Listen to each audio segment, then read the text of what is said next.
All right, guys. Sorry about that. We were trying to get waiting on a few panel guests to jump in, but we are live for this week unloaded.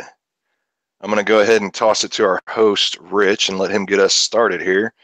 Tonight sounds like it's going to be a little bit more of a free for all, kind of like what we did a couple weeks ago. So be ready for some, I'm sure, some hot topics just to be randomly dropped on y'all. So, Rich, you want to go ahead and take it? Yeah, sorry about that. I actually was trying to start the show, but my mic decided it wanted to mute itself. And, well, Tardot already was introduced himself, and along with us, we also have Gunpowder Beauty. How are you tonight, ma'am? I'm doing great. Thank you. I hope everybody else is having a wonderful, what's today? Oh, Saturday. Yeah, sorry, guys. I need some coffee. And also joining us tonight, we have Mr. Ghost Tactical. How are you today, sir? What is going on, 1%? Tardot, Gunpowder, and all of you freaky Irish wannabes in YouTube. Happy St. Paddy's Day. Hope everyone's having a safe and lovely day. All right, man. Sorry about the delay, everyone. We are waiting for our other guest, Sarge, to show up, but he hasn't joined us yet, so we are going to go without him, and hopefully he'll show up at some point during the show. So, Ghost, you have a topic you want to bring to the table tonight? Well, I'm going to go ahead and jump in real.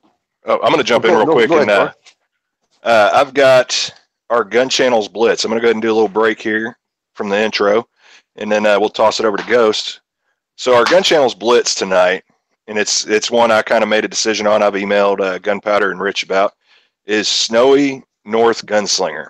Now he's recently jumped in and started doing some videos, and they're actually some good content out there. He's just getting started, and I remember getting started just a couple months ago, and there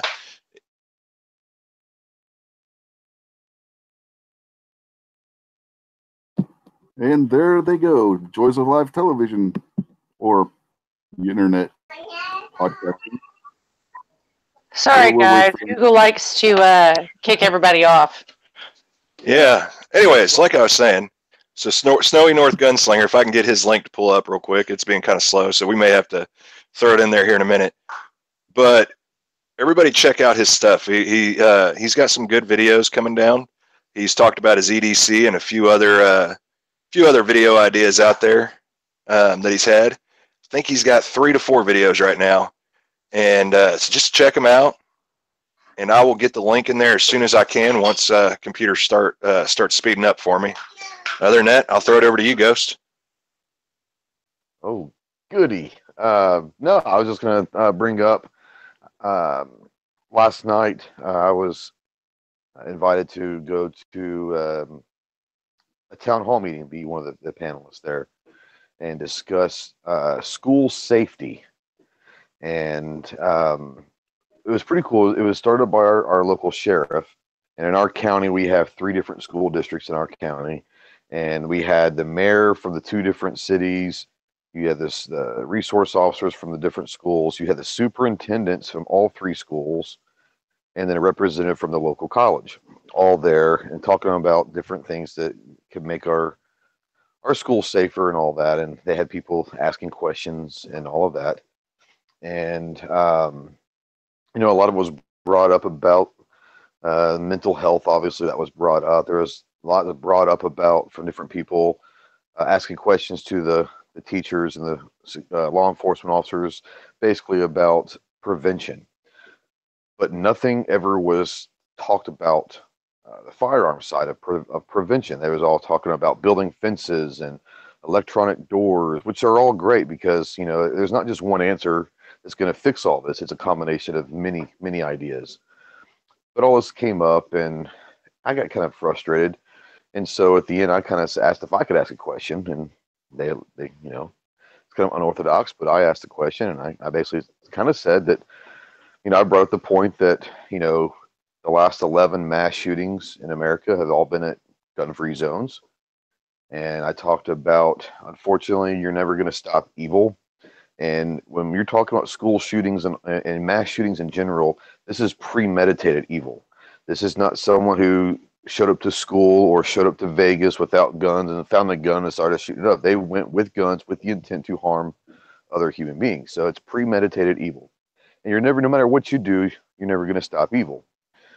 What I did is I made a point to make sure that I talked to the superintendents and the law enforcement people to ask them directly if there was legislation, at least in our state, that was going to get rid of gun-free zones and allow teachers, should they choose to, and should they give the proper training and all of that, background checks and all that, should they choose to, would they support teachers carrying?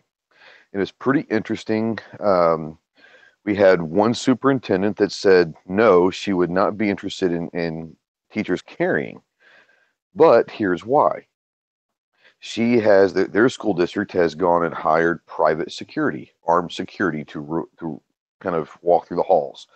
So I'm all for that. You know, at least they're doing something. You know, they don't want to arm the teachers, but they went ahead and hired private security that's going to come in and handle that stuff. The second superintendent basically said that he wasn't for or against it because he would have to basically see how the law was written, what kind of criteria. He doesn't want just to be a normal concealed carry person. He wants them to go through extensive background checks, you know, which I understand that. And he was talking about going through psychological background checks for these teachers. And then at that point, if they went through the training and all that supervised by the law enforcement agencies, then he would have a problem, but he would have to wait and see how the law was written. And then my local superintendent for my local high school didn't even think about that. He said, absolutely 100%, let's do it.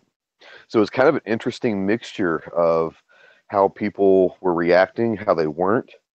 We had a teacher who was in the crowd who stood up and said she didn't know how she would feel about having to shoot one of her students. And the remark was basically reacted by several of us that said, well, this is not going to be a mandated thing. By no means are you going to be forced to carry a gun. And if you don't want to, you don't have to. This is going to be an optional thing for people that want to. This, that, and the other. There was another man that brought up veterans serving as volunteer security in these schools. And there was many of us that said that absolutely we'd sign any waiver we had to sign. We'd furnish our own ammo. We'd, you know, and the local sheriff said that he would be willing to give any teacher and or volunteer that wanted to help out free training. And we're as far as even going as far as training as in like 4-person fire teams and tactical room clearing and stuff like that. We're not just talking about shooting. We're talking actual, you know, active shooter training, which I thought was awesome. He said he'd give it to anyone for free. And so that's kind of how it was. It was a really interesting dynamic because you have these people that maybe were offended by the firearm thing. Then you had surprisingly a superintendent say that he's 100% for it. You know, just absolutely 100%. Let's do this. So it was a really kind of a cool dynamic to see. And I think it's kind of a microcosm of where we are. There's going to be people that are starkly against it. There are going to be people that are definitely for it. And there's going to be some people in the middle that want to see how this plays out and what are the options and how we do this the proper way. So it was kind of cool. I enjoyed it. Yeah. And, you know, there's a lot of people, and I actually saw an article kind of related to this, and I guess that could have been a topic I could have done. But I saw an article kind of related to this, that there was a teacher that said, and I don't know how true her story was. I tried to do some research on it and couldn't find it, but I forgot what state she was from exactly. But she was combating that argument about arming teachers because she said that, I believe it was about 18 years ago, she was a second grade teacher, and right now she's a college professor, and that she actually had a second grader come in with a gun and point it at her at one point throughout that day. And she made the same comment about not being ready to shoot one of her students because, you know, at that situation, you know, with her having a gun, she felt her choices were either to shoot the kid and I forgot what the other argument was, but pretty much she was just feeling like she would have had to shoot the kid at that point. When she says that at the time she actually talked the kid down. And to me, that argument is kind of stale there, because you can say, yeah, I feel like I have to shoot the kid down, but honestly, you don't. You've got that ability that, yeah, if the kid is just pointing a gun at you, he hasn't done anything. Yes, you want to be prepared to defend your life. But if you feel like you've got that capability and that there's that possibility, you can talk the kid down, by all means, but you've got to be prepared to take the kid's life. But they kind of look at it the wrong way, and they're seeing it as they're taking their students' lives. Well, to me, you got to look at it the other way around. It's a threat. It's a threat. It's a threat. Yeah, that's the exact point I'm trying to get to. Is it's a threat. You can't look at it as I can't shoot my student. You've got to look at, if you're going to be willing to do that, you've got to look at it as I've got to save my other students from this threat. And so they're taking the point that was brought up by. Oh, I'm sorry. Go ahead. Sorry. Oh no, I was say I don't want to take the air out of their argument, because you possibly are shooting a student, or you're shooting somebody who has become a threat at that point, and this could possibly be a kid that you've known for years and that you've possibly taught for years. But at the same time, do you want? It's a toss up. Do you want the rest of your students harmed, or just this one threat that is there? Yeah, there was one of the superintendents, and it was the one that was kind of saying, "Hey, I'm not against it. I'm not for it. I need to see how the law was written." And I've known this guy Andy, and he's a great guy. I've known him for a while, and he made a point that I think was probably going to be met by some people that were like, "What in the world is this guy? You know, how dare he?" But what he said was 100% correct. He said, "Guys, there is no way, no matter what measures we put out there, we could put concertina wire, we could put an armed guard, make it basically a military base. We could put electronic locked doors so you cannot come in from the outside unless you're buzzed in. We can arm teachers. We can do all of this, a combination of all of it. But we're never going to stop someone who wants to come in and do harm." He said, "All we can do is minimize the casualties. That's the best we can hope for." And he says, he said this, and I agree with 100%, but there were people in the crowd that were like, when he said this, he goes, if arming teachers and doing all this stuff allows us to only lose 2 students instead of 30, he goes, if that's the best case scenario is losing 2, he said, I'd rather lose 2 trying to do everything we can to not lose 30. And people were just, "Oh my gosh, can't believe he said it." And he was like, "Look, you understand, I don't want to lose any. But you have to understand that if someone comes in with the intent to shooting up a school or doing harm, there's very seldomly ever going to be a chance that we walk away from this with no casualties. And that's just the reality. We have to minimize the casualties, not eliminate it, because there's no way of eliminating it." And I thought that was very, very insightful for him, because that's so true. You know, there's going to be another tragedy, and there could be another tragedy tomorrow, guys. And there's no way to get around it. But we just got to figure out a way to minimize casualties as much as we can. We're probably never going to eliminate them. Yeah, and see, I agree entirely with that. And that's kind of where the direction I think that teacher just totally missed, is that at that point you're making a decision. It's one or many.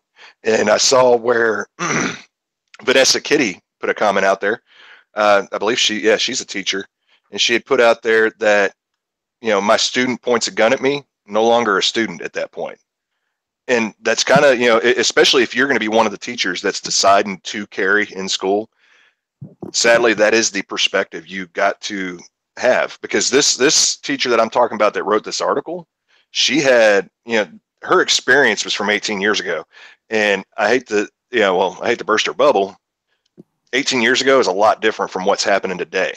Yeah, that kid may have had a gun in his backpack and pulled it out of his backpack and not immediately went to shoot. But a lot of the situations we're running into today, you don't have that opportunity to make a decision to talk somebody down, because they're not intent on being talked down. They're not at a point where they're upset because of something you said to them just now. They're at a point they've pretty much lost it at that point. And so, just like she says, you've got to look at it as it's now a threat. It's not a student.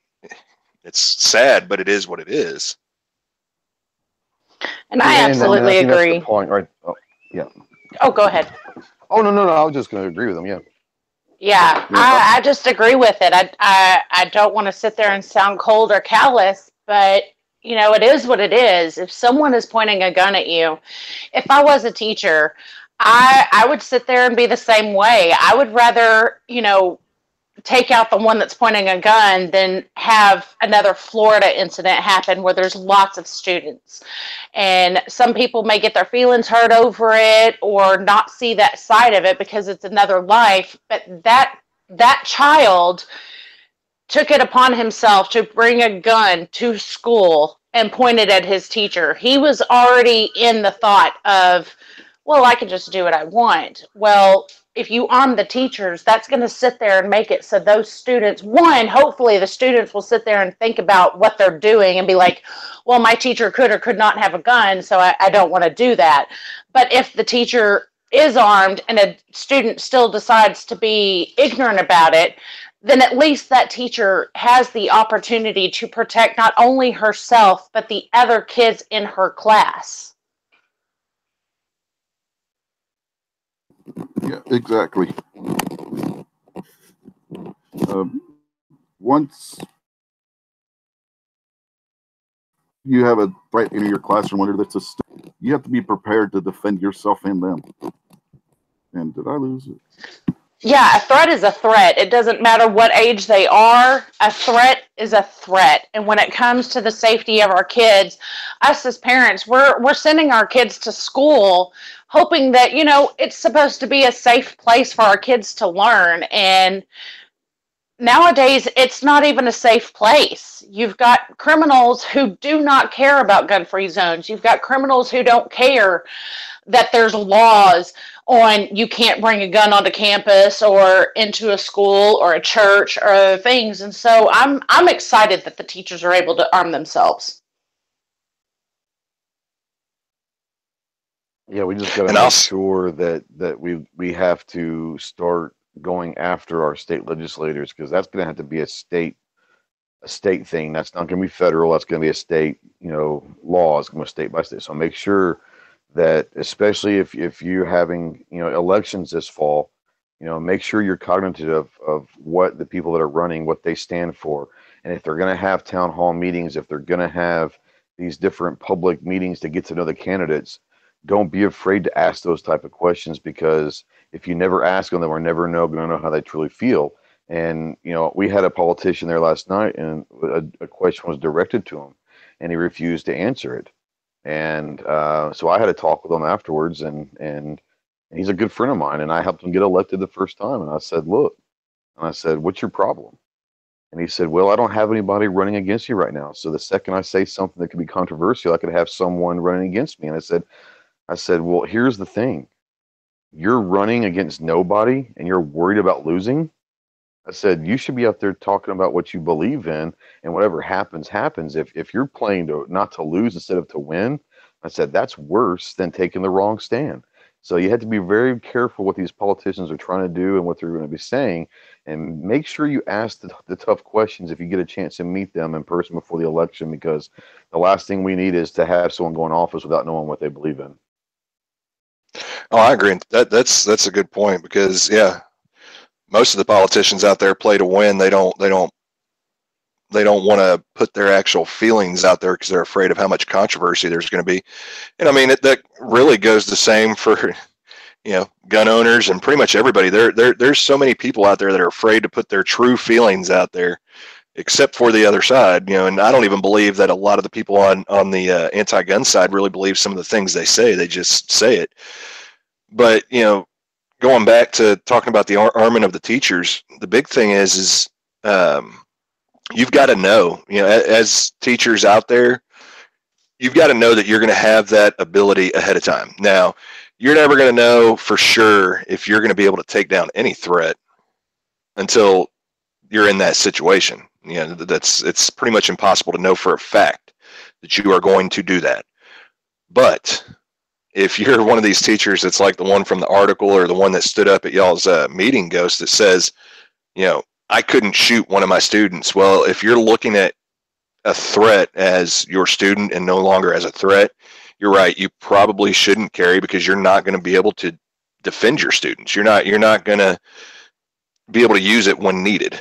So, that's how I see it. I'll take it a step farther than that. Not only she shouldn't be armed, but she could be a detriment to anyone else that is trying to take care of that threat. Because if she sees this as a student who is one of her kids that she's had for 6, 7 years in class, what happens if there is another teacher who is armed, or a police officer, or someone who is trying to take care of that and eliminate that threat? And I hate to say those words, but that's what you're trying to do. You're trying to eliminate that threat. That means killing somebody.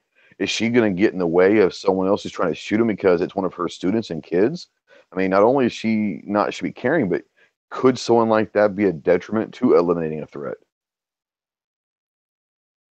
Here's another point that build on that. What if she, instead of pulling her weapon to take care of the threat that's in the classroom, pulls it to take care of the person that is responding itself as well?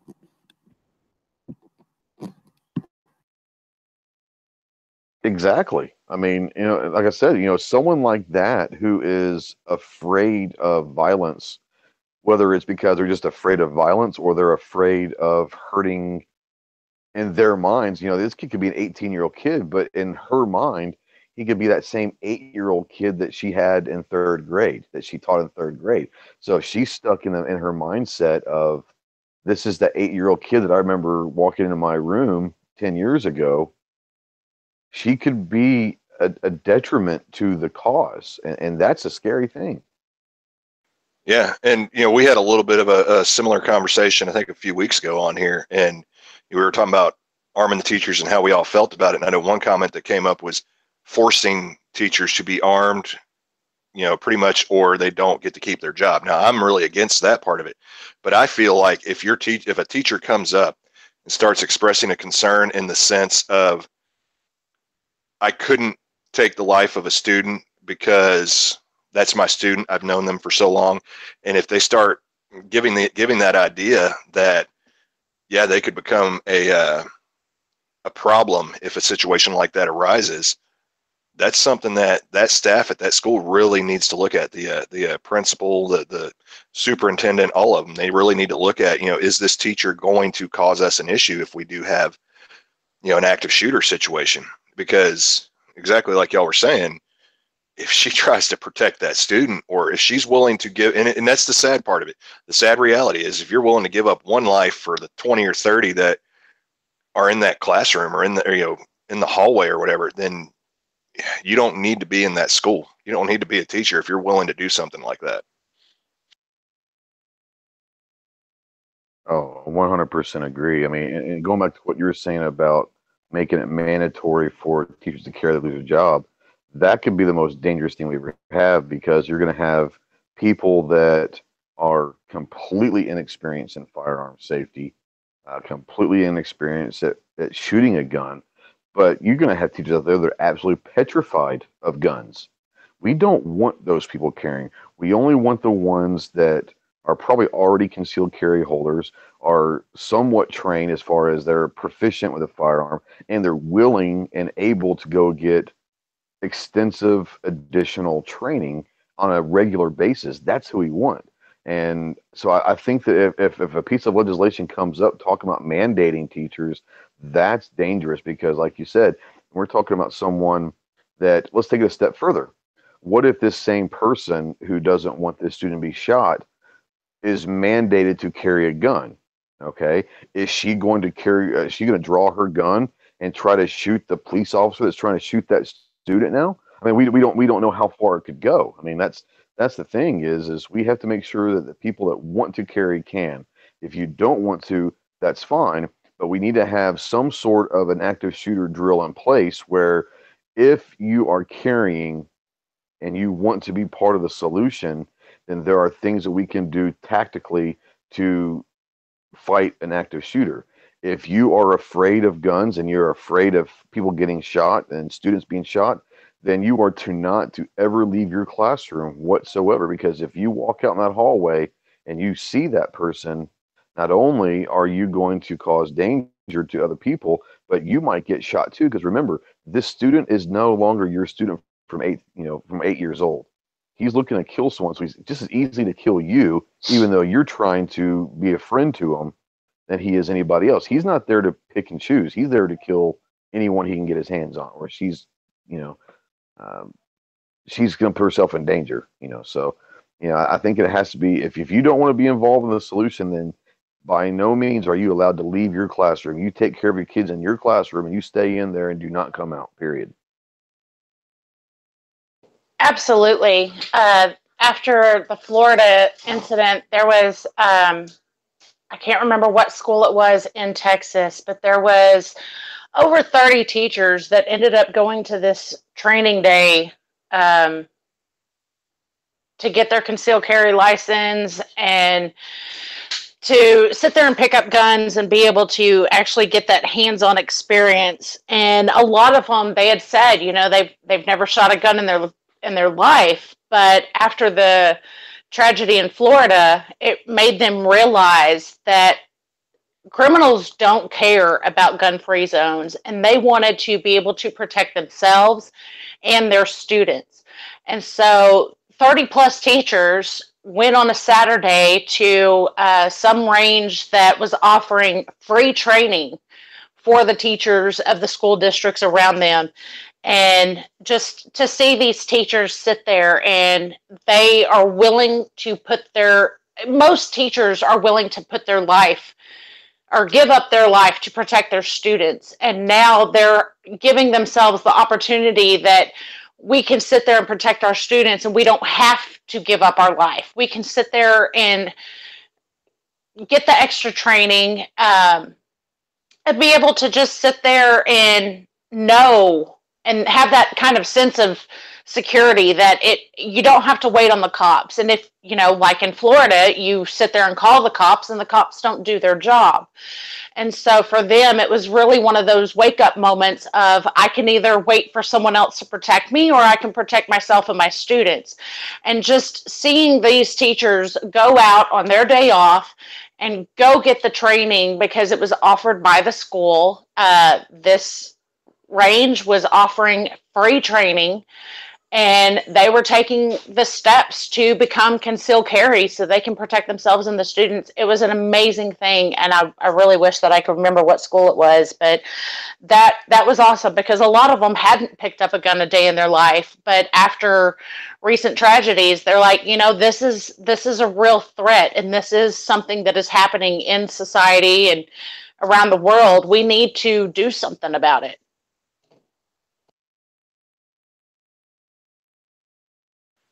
Oh, I agree entirely. Yeah, it's great to see the teachers that take the initiative into their own hands, pretty much. You got anything on that, Rich? I was just going to agree with her, and right now I think we need to take another public service announcement. It's about that time, and we can come back to this topic afterwards if y'all want, since it seems to be having a good discussion. What do you got for our second public service announcement there, Mr. Tardot? Well, I can't do John's voice that well, but I'm just going to say, if y'all are looking for any of your local Second Amendment Capitol rallies or are looking to start one, take a look at the Capitol Rallies Facebook page. I did post the link in the chat just a few moments ago. So take a look at the page, throw some comments out there, see what your state is doing. And if there's nothing happening, throw some comments out there to see if you can get a group started to get a rally together for your state. And that is all I've got. I'll move it back to you, Rich. We're going to have to work on your sexy voice, Tardot. We'll just say it's redneck sexy. Okay, then. Anybody else have anything they want to say on what Ghost brought up and the discussion we were having before the break there? I think we hit it pretty well. What topic did you have, Rich? Well, I have to find my article, so talk amongst yourselves real quick while I look that up. Well, going back, Vanessa sat there and she pointed out a good thing, or a good point. She said, I signed an oath to give my life to this country if need be. Do you think I would not do so at a campus? And that's the great thing about having a lot of teachers that used to be military or were in the police force. You've got people that have had that training that are teachers now. And I'm really looking forward to seeing how this ends up playing out. Well, and even on the civilian aspect, I honestly believe that if I was, for instance, at a school that was having that situation, if I was able to and I had my gun at the time and I knew something was happening, that I would go in there to at least go on that threat and try to stop that threat from continuing to happen. I mean, you never really know what you're going to do until a situation happens. And I've had a few little situations in my life where it was tornadoes and things, and I've taken the initiative to try to get people into buildings and whatever else, and put myself at risk. And you surprise yourself sometimes when you run into those situations that what you will actually do to protect another life. Yeah. Hey, Midnight's got a really good comment out here, and I don't know if you guys saw it or not, but he said, ask someone how they would feel if they didn't shoot to stop the shooter, and they would live knowing that they could have but didn't, and 14 kids died. I know it's a huge what if, but it's possible. Not could you shoot, but could you live with yourself if you didn't? And that right there is a really good comment, because I know, and Vanessa out there said that she signed an oath to give my life to this country if need be. Do you think I would not do so at a campus? Both of those are phenomenal comments, because it's true. Whether or not you've ever served and you gave the oath to defend our country versus any enemies, foreign or domestic. And remember, these are enemies. These are people that are trying to do harm. So they are considered an enemy. And you're supposed to defend your country and the people around it against those enemies. If you're not able to or don't pull that trigger, and you know that you had a clean shot and you didn't pull it and 14 people or 17 or 35 people died, that's a really good question. How's that person going to then live with themselves the rest of their lives? Exactly. And then that's the perspective I see on it is, could you live with yourself if something happened and you were able to stop it, or you were able to help somebody out? It doesn't matter what situation it was, whether it's driving by an accident on the freeway or a shooting happening or a natural disaster. If you were able to do something, but you were too afraid to do it, could you go on? I'm not going to say go on in that sense, but could you, what would your mentality be after that situation happened, knowing you could do something and those people got harmed? Yeah, how's that teacher ever going to walk into school the next time that school opens? Let's say it's 2 weeks or whatever that the school's closed and they reopen. How's that teacher going to walk into that building knowing that teacher, he or she, could have prevented this tragedy and chose not to? I'm not so sure I could do that. Oh, I could guarantee you I wouldn't be able to. Yeah, it would be hard to do for sure. I found the article I was going to discuss. It fits into the same topic. Recently, a former deputy director of the FBI went on CNN, and they were talking about the arming teachers thing, and this is what he had to say. Sandy Hook had an all-female faculty from principal to teachers, and for a woman, where are you going to hide that gun during the day? You can't put it in your desk drawer. Somebody might steal it, and you can't get to it. You're not going to have it in a safe in the principal's office. You can't get to it. On your person hiding it, if you wear a dress, if you wear a skirt, are you going to have to wear a jacket every day with a belt and a holster the way a detective, on duty would do? It's not a real practical solution, even for a variety of reasons, much less being adept is more than just pulling the trigger and making the bullet go downrange. The host of the show, who was a woman, was no better. Her comment to this was right. In the comfort level, all of that, so many teachers have arms open. They want to hug their kids. I remember that from my school teachers. And certainly that would present a real problem of where exactly to put the gun if it comes to that. To which the former deputy director of the FBI responded, oh, yes, the kids are going to be, hey, Miss Jones, are you packing? I mean, it's just not a good situation for it. Now, this is completely ridiculous because, as I'm sure we all know, they have multiple different carry options for women.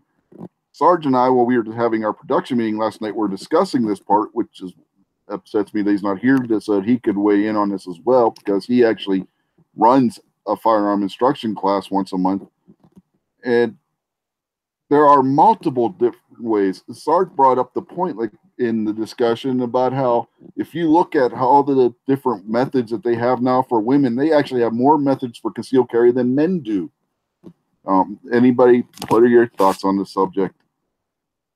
I'll say this much. I'll tell you this right here. Oh, yeah, go ahead. I'll say this much real quick. That is an excuse trying to defeat the purpose of what we're putting out there. That's trying to say, you know, I don't know. That's just an excuse. That's a horrible excuse to try to say that, you know, well, and one, it's kind of sexist to say women can't carry, but it's definitely just an excuse Also to say we can't. We shouldn't all do this. teachers wear dresses. Yeah, exactly. Yeah, I'd throat punch somebody if they sat there and told me that I can't carry, or if I had to wear a dress. Who has time for that? Well, Yeah, what this really shows is the ignorance of people. That these are obviously people that have never been around firearms, because we've talked about this in other chats. It's a lifestyle, and that includes how you dress. If you're someone who carries every day and it is not comfortable to wear a dress, then chances are that person's not going to wear dresses if carrying is that important to them. They're not going to put themselves in a wardrobe if it's uncomfortable. Like you said, there are many options to carry for dresses and everything else. But if a dress is not comfortable for that woman to carry in, she's probably not going to wear dresses. She's probably going to wear slacks, or she's going to wear jeans, or she's going to wear something else besides a dress. But the fact that they're saying this just shows that they're ignorant about the gun lifestyle. Yeah, and here's the worst part, Ghost. Background on this deputy director of the FBI. He was also in charge of their training unit. He himself had personally, according to the article that the Firearms blog had on him, where I took the story from, he taught personally FBI agents in the how to shoot, how to carry their firearms and whatnot on their person. So this guy had to have taught women how to fire firearms in the first place. And this is what he. Yeah, I think I saw that video, and I saw a video of that, and I was shocked when it came out. And yeah, you're right. I mean, this is a guy who's supposed to be an expert, you know.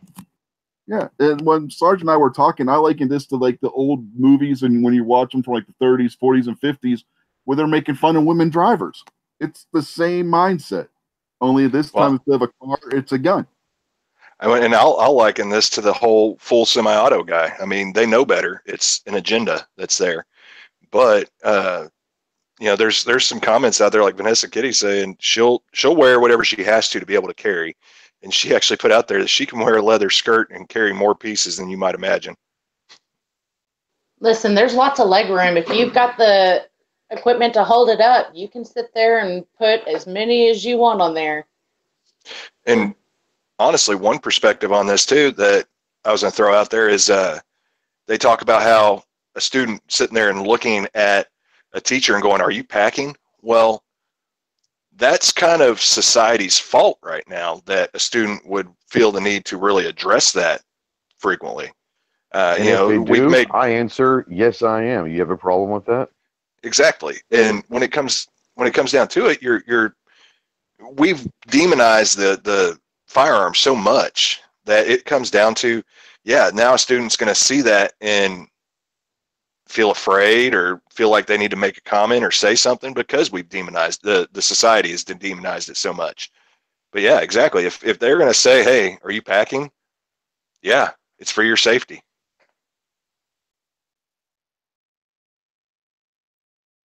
Exactly. Are you packing, Miss Smith? Yes, I am. So I'm probably the teacher you want to, find if something happens. And the fact that, a lot of people think about concealed carry means that it's got to be in secret. No. It doesn't have to be a secret that you're carrying. It's the fact that you're just having it covered up. But if someone asks me if I'm carrying, I'll never sit there and say, "What are you talking about?" I'll say, "Yes, I am." Absolutely. Until there's a threat, I ain't uncovering it, but it is there. And yeah, that's a big point there too. Is they're looking at it as concealed carry is supposed to be a secret. Well, you're talking about it beforehand. So if you push the legislation through to allow teachers to carry, it's not really a secret. Yeah, you may not know which teacher is carrying, but it's not a secret that there are teachers carrying. So, there's no secret there. Yeah, my daughter's question to this last night when me and Sarge were talking about this was, how many students are walking around in schools carrying around lockpicks where they're going to unlock the teacher's desk and steal the gun out of the desk drawer, especially if they don't know what's there? Well, and see, honestly, if we're going to have teachers carry, I'll say this much. I don't really, if you're going to have a teacher carry, I don't really like the idea of keeping it locked up somewhere. No, it needs to be on the person.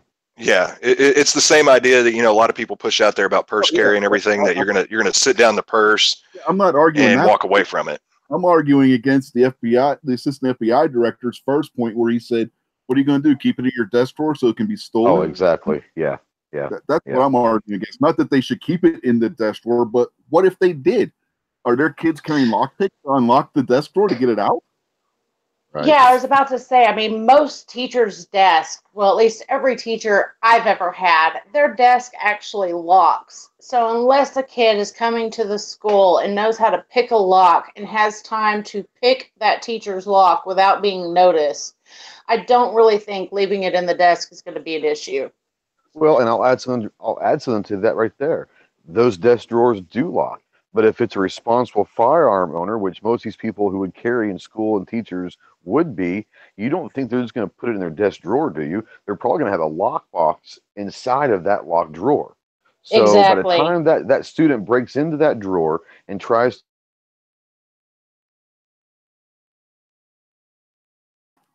Oh, there they go again. Curse you, YouTube. So what about you all out in the, see you guys, they're making a lot of comments on this. Right, seems like we hit a right. You knocked me out of the chat one more time, I'm going to whoop your butt. No, basically what I was saying is by the time that a student breaks into a drawer in a desk, and then is if they're able to break into a gun, lockbox, someone's going to have done something. I mean, that teacher is going to have done something, another student's going to have done something. But there's another side to this also. There was a person in the meeting last night that said, well, I don't believe that teachers should be able to carry guns, but let's get like an armory. Like, well, let's have like a little cache of armory inside the school that if something happens, they can just run to the office real quick. Well, first of all, how much time do you think it's going to take to get those teachers to the office? Second of all, if you have an active shooter, that just defeats the whole purpose, because at that point, they don't need to bring their own guns. They can walk into that school unarmed and go after that armory, open that lock, and now they have up to maybe, let's say, 10 weapons of their choice. So this whole idea about having a school armory is the most absurd thing I've ever heard, because you're inviting people to come to school unarmed and leave killing people. So, there's a whole slide of this that's just stupid. Absolutely. The few times that I've heard that in a couple of chats, I'm just sitting there shaking my head, and I'm like, that is complete stupidity at its finest right there. The whole reason to have armed teachers is so they're not having to go run down to some armory or go into the principal's office or, wherever they have all the weapons at. You need it there for the moment, because if the kid sits there and gets on the back end of the school and the armory's at the front, he's able to do complete destruction through all of those classrooms from there to the armory. It's absolutely ridiculous to me. Well, and most likely everybody's going to, I will bet most people are going to know where that armory is, including the students. So at that point, that student or whoever's doing that crime just has to stand in between the armory and the teachers, and sadly you just created a shooting gallery. Yeah, when I was in junior ROTC, I actually had a key to the junior ROTC armory. When we had functional rifles in there. I had to prove that I could be trusted to have that key. What was I going to say? Another thing on the armory, you know how hard. You know how you show in your videos how you built the cabinets, kind of like the one company whose name I can't remember, where they're hidden behind things. I was discussing with somebody one time, they should have it in classrooms, or with, if the teacher is okay with it, where maybe hidden behind the chalkboard or their whiteboard, you move it aside like you do your cabinets or the furniture. They are in there if necessary. They have so many conceal carry spots. You can put it in a clock. You can sit there and put it in a book. I mean, the option is unlimitless for when it comes to teachers having that in their classroom. I mean, every classroom I was ever in had a clock. So why not just replace the standard clock with one that you can put your gun in? Or you've got a big book that looks like a dictionary or something, and have it on the shelf behind the teacher's desk where all of their teacher books are at. Right. The only person that's going to know is the teacher that that's where it is until there's a threat that happens. Yeah, what I was thinking was you could have those little hidden cabinets behind the blackboard or whatnot. You can have maybe a AR in there, maybe a plate carrier, and a couple of magazines where if a teacher hears something going on down the hall, they can grab their rifle and plate carrier real quick, and they're ready to assist if necessary with more than just a handgun. That's a great idea. I mean, people don't understand even the value of a level 3, ballistic plate in that kind of a situation. I mean, anything, you can get those things for $50, $60 sometimes. And that's a great point, because now you're not completely unprotected. I mean, and I think there's a lot of these kids that you can get these plates for pretty cheap to slide inside your backpack. I'm not saying that kids should do that, but why wouldn't they?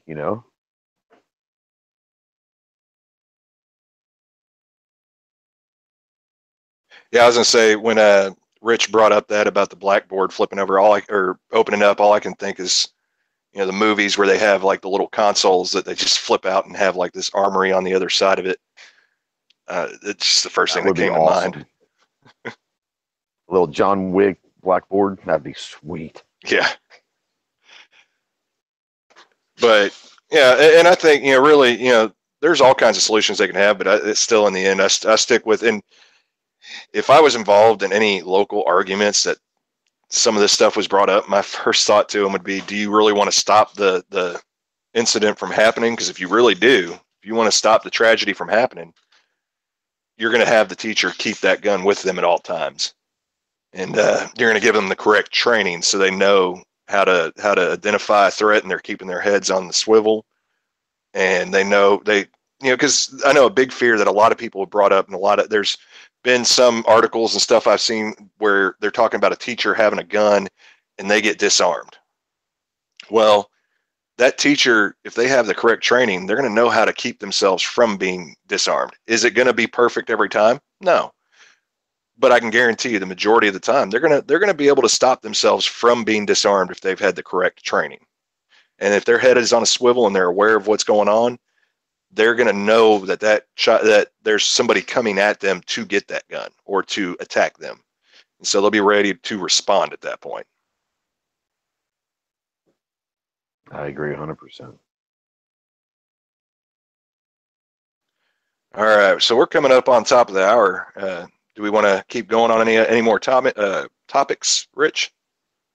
Well, I don't know. Anybody else have anything they want to talk about? I mean, this is the show where the guests pick the topics.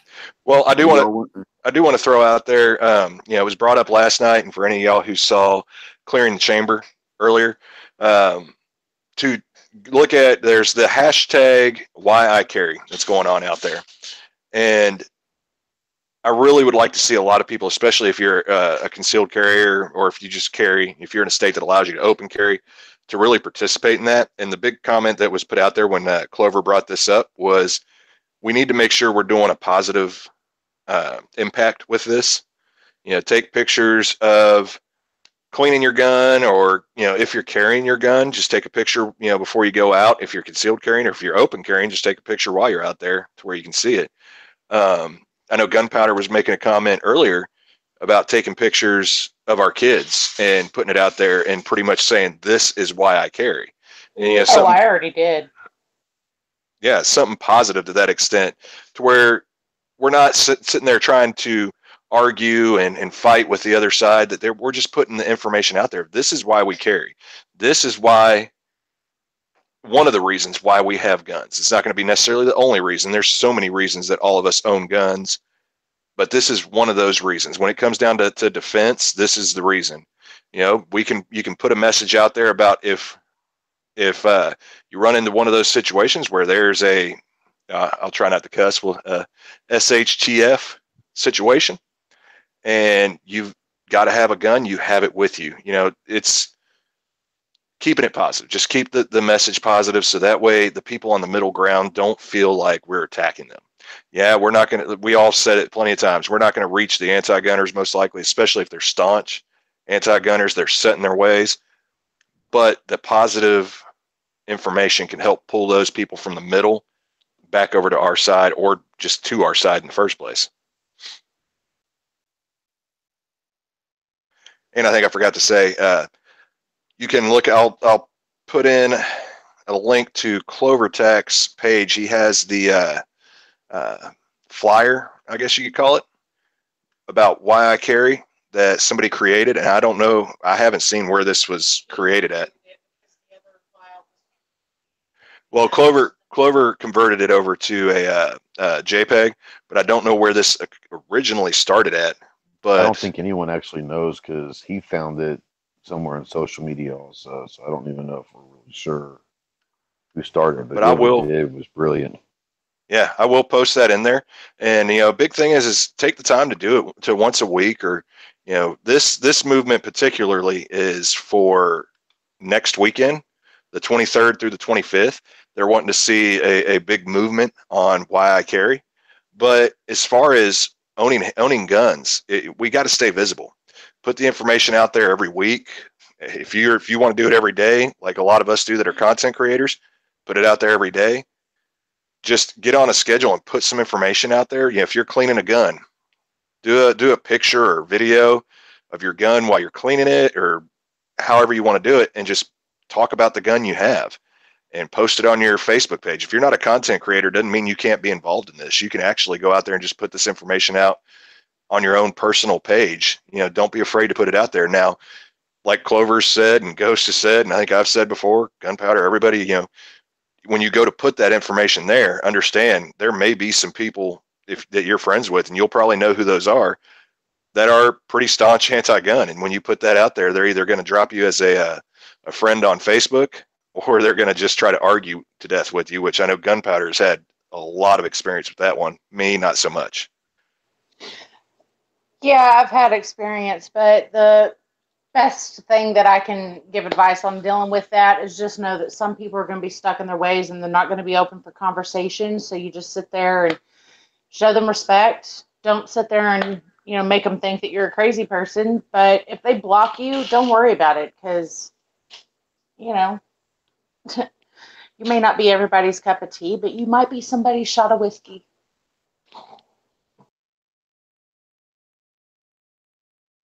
And I'm also going to throw a link out there for gun channels. So if y'all aren't already checking out gun channels, or aren't already subscribed, or I say subscribed, you haven't already signed up, it is free to sign up just as a viewer on there. But check out gun channels. I know they're still working through, I think G is still working through some of the upgrades he's doing. But definitely check it out. It's starting to look great. But he also has to wait for some of the updates to hit, and that's not on his timetable. That's on the server and software's time. He's waiting for some of the updates to actually hit. So now it's kind of a waiting game. I hadn't heard too much lately, but yeah, check it out. And most of us on the panel are on there in some way, shape, or form. Yeah, I know Ghost is on there. Is it just Ghost Tactical, or is it Ghost Tactical Productions on there? It's just Ghost, actually. It's gunchannels.com/ghost. Okay. And of course, me and Gunpowder, and I actually put the unloaded media stuff on there too, under Tardot Productions. So, definitely check out gun channels. I know a lot of the channel pages aren't working, but, here eventually they'll be back up. You'll be able to go and check us out on there. Give us some views over there. And the chat tends to be a little bit better over on the gun channel side. Anyways, that's all I really had to plug. So I guess we can go through and do plugs tonight now. So Ghost, what all you have to plug tonight? I really have. I don't. I try not to plug a whole lot. Drill of the Month's out there. I'll always tell Drill of the Month. So go check out the channel. If you're a subscriber, then the very first video you're going to see is the current month's Drill of the Month. And that whole purpose of that is to get more people out there shooting. So if you go do that, take someone maybe that's new to firearms or inexperienced and have them. They're pretty simple, quote unquote fun. I don't know if they're fun or not for you guys, but they're fun little simple drills that don't require a whole lot of ammo to just get out there, shoot, become more proficient. What I always try to like to promote is turning your camera on.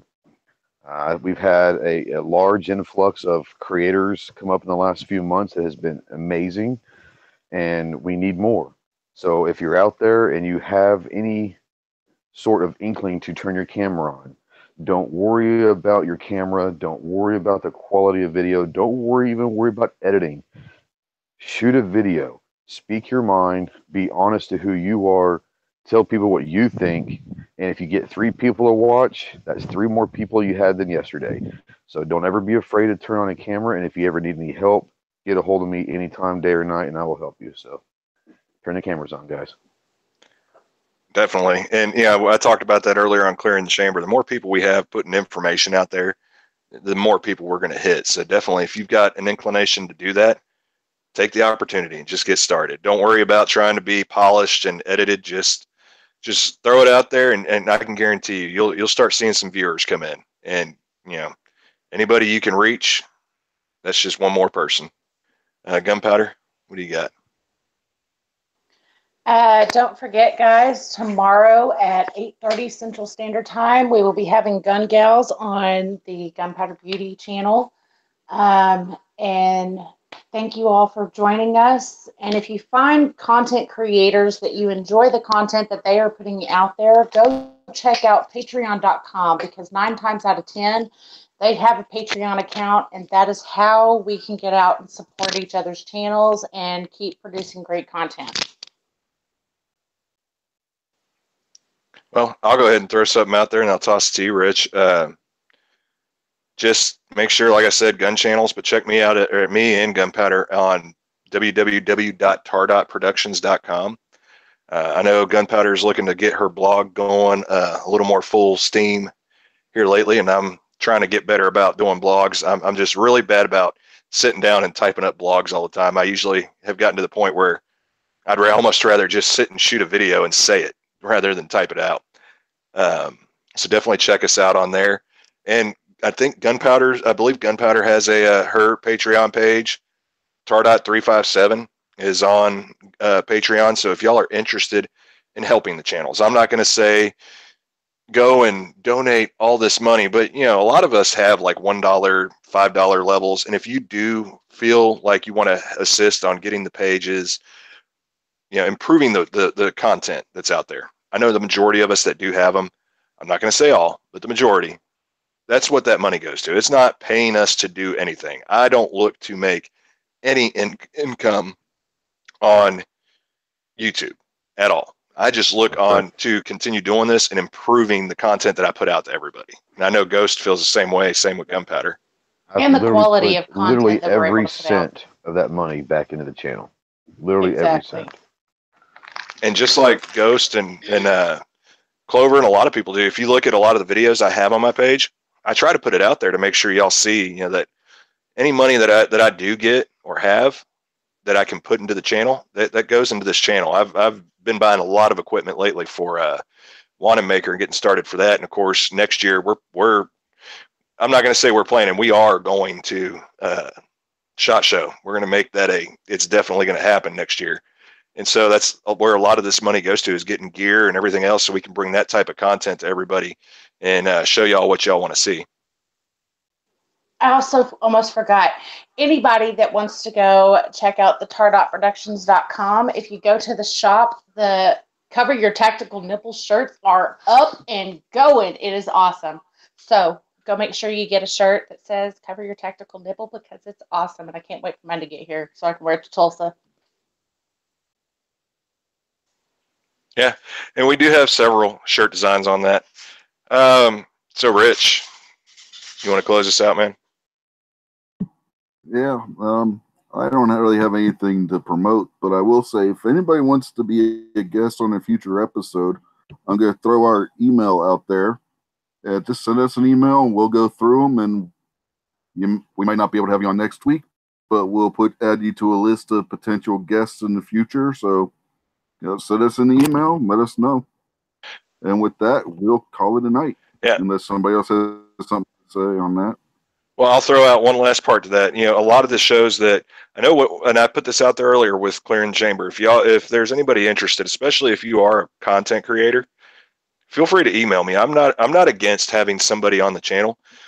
Just kind of give me a heads up on what you want to talk about, what you're going to be bringing to the table. And it's the same with This Week Unloaded. If you email us at thisweekunloaded@gmail.com, you can. What's that? Did I hit the email in wrong? You did you're the one who set the email down. I forget what the address. Yeah, it's I don't know. I think it's thisweekunloaded@gmail.com. But if you email us, in there. Yeah, if you email us, you can let us know. If you want to be on the show. Like I said, just email us. Let us know what topic. We usually do a little call beforehand so we can kind of get everything arranged. So feel free to do that. And people, really turn on the cameras. Even if you're just doing it for your personal Facebook page or personal, YouTube account, it's not really something you're going to do as a content creator. Do it. The more information out there, the better we can make our community as a Second Amendment community. So that's all I really have. So, all right, we'll wrap it up. Y'all have a wonderful night. Yeah, we'll see you next week. Have a good one, everybody.